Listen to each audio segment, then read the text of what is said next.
Hello there, today we're taking a look at the Zuru Max Dino Adventure set. It is the Raptor Force with 238 pieces, and I picked it up for under 10 United States dollars. And this is obviously the epitome of, we have Jurassic Park at home, like that meme, because even though it's not licensed, it is very clearly inspired by and trying to capitalize off of that franchise. And it is a Zuru Max product. I've never owned any of these, so this is a first for me. I have Mega Constructs and Lego, of course, but nothing from them. So I'm curious to see how it comes together, and we'll go ahead and break out our unboxing hammer right here and get started. All right, so all together, you of course get the two halves of the egg, which can be used as storage. The top one can also be built upon as it has studs. This little amber piece detaches. You get a couple bags of bricks, as well as the Raptor, and then the instructions have some ads for other sets in the series, which again are very reminiscent of a certain dinosaur-based franchise. We're going to go ahead and do the build off camera since the metrics show people don't want to see that, so we'll skip right to the review. Alright, so now that we've got it all built, let's take a look at the set itself. If you didn't notice, my set does not have any stickers on it, and that's just because there was no sticker sheet in here. I checked everywhere, nowhere to be found. I don't know if that's a common occurrence with these Zuru sets, but it is unfortunate that the first and only one I've had so far is missing the sticker sheet.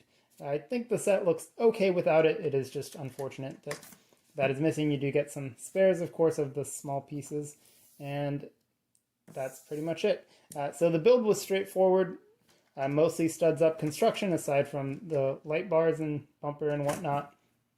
The Raptor is pretty interesting. It is a single piece aside from the jaw and the arms. The arms can swivel back and forth, and the jaw can lock at two different points, so it can be closed or open. It can also go a little bit further, but it doesn't click, so I don't know if that was intended.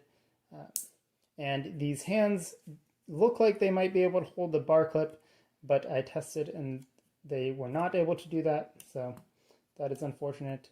You can put it on a studded surface, so there's that. Two studs on the back there for your Dino Raptor. And right away, looking at this set, you might notice some of these elements look familiar. And so I'm going to insert a clip here of me going through some of the pieces during the build process because I was just really intrigued, I guess is one way to say it, about how they used Lego molds essentially. So before I even really got into building this set, I couldn't help but notice how many similarities there are to Lego pieces. And I'm not just talking about the stud and tube connection, that's pretty standard at this point, but specific pieces that look exactly like Lego pieces. Take, for example, this piece right here. This looks exactly like the Lego wheels right here on this set, down to the T. Just almost a carbon copy. And it doesn't stop there. There's more. There's this piece right here. So this is just a pretty standard hood/bonnet piece. But wait a second. That looks exactly like this Lego hood and bonnet piece. And even if you look underneath it, the molding is exactly the same. So there's not even an attempt to change that. They are just copying that exactly. And it's pretty wild. Because there's also some pieces that are unique. For example, this piece right here, a similar one exists in Lego form, but it's not rounded on the bottom. So they do create original pieces, but some of them are very clearly reverse engineered from the Lego equivalent, and that doesn't really sit right with me. Here's another one right here. We've got the antenna piece. Looks just like this one. Honestly, if you weren't looking for the Lego logo, I could be fooled. These look identical. They feel identical. And that, I think it's totally fine for competitors to build their own system using the same standard. However, when you blatantly just copy pieces, that does not sit right with me. Take, for example, Mega Constructs right here. Right, I reviewed this set earlier. This has a bunch of original pieces, right? These tires, that's not a copy of a Lego thing. These fenders, these are all original shapes, right? These are not pieces that Lego has in their system, right? This is a 5-stud wide piece. And then right here, this piece looks like the Lego bonnet piece, but it's actually pretty significantly different in the way it's molded. So yeah, that's not really sitting very well with me.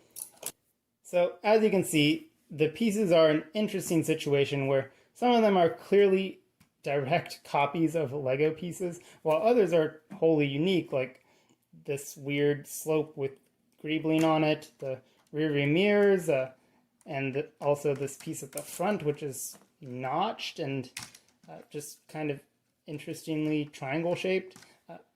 So it's odd to me where they decided to put the effort into unique pieces and where they just blatantly copied Lego. There's even these flick fire missiles. These are stolen straight from Lego. The pins even have the same kind of stress release marks. And also it's odd that these are here because there's nowhere to fire them. Are these supposed to be a weapon for the dinosaurs? And if so, how are you supposed to launch them? It's just weird. So setting aside the weirdness of the pieces, oh, the windscreen is also a unique piece to my understanding. It's kind of looks a little bit like the Lego train windscreen piece, but it doesn't have any glass. All right, so let's go ahead and get into the playability of the set itself, regardless of what it copied or did not copy. And it's okay. You can take the top off, of course, and it does seat 2 minifigures, which is nice. They do have you set it up in right-hand drive. You can, of course, change that since it's just a matter of moving the steering wheel. Let's go ahead and put that in here. Yeah, and there's this back that opens up right there. And you have these supply packages or first aid, I don't know, packages and an antenna. Really not much else as far as play value is concerned. This piece is really annoying. I don't understand why it was designed this way. If this were a Lego set, it would just be one solid plate that would go on top of the whole thing and you'd be able to easily lift it off. This has a notch and just different levels to it, which means putting it on is, I guess that time it went on fine, but putting it on is a little bit of a pain and definitely not the best design. This is, of course, why Lego tests its stuff so that it's playable for kids and whatnot. This set is not as intuitive. Also, there's a couple places where some of the pieces are attached by just a couple studs, like this windscreen piece right here is only attached by these 2 studs right there. There's nothing in the middle, nothing on this side. So parts of the build feel a lot more fragile than you would think they would, just because of the nature of some of the pieces and the way that they're connected, which isn't great. But yeah, I mean, this is a fine truck set, and you get a dinosaur for under $10. So a decent value. I just question the use of carbon copies of Lego elements, and just some of the construction techniques are a bit wonky. And yeah, so mixed thoughts on that. My first Zuru Max set. Have you ever purchased one of these or something similar? Let me know in the comments, and I'll catch you next time on Board Games, Bricks, and Hobbies.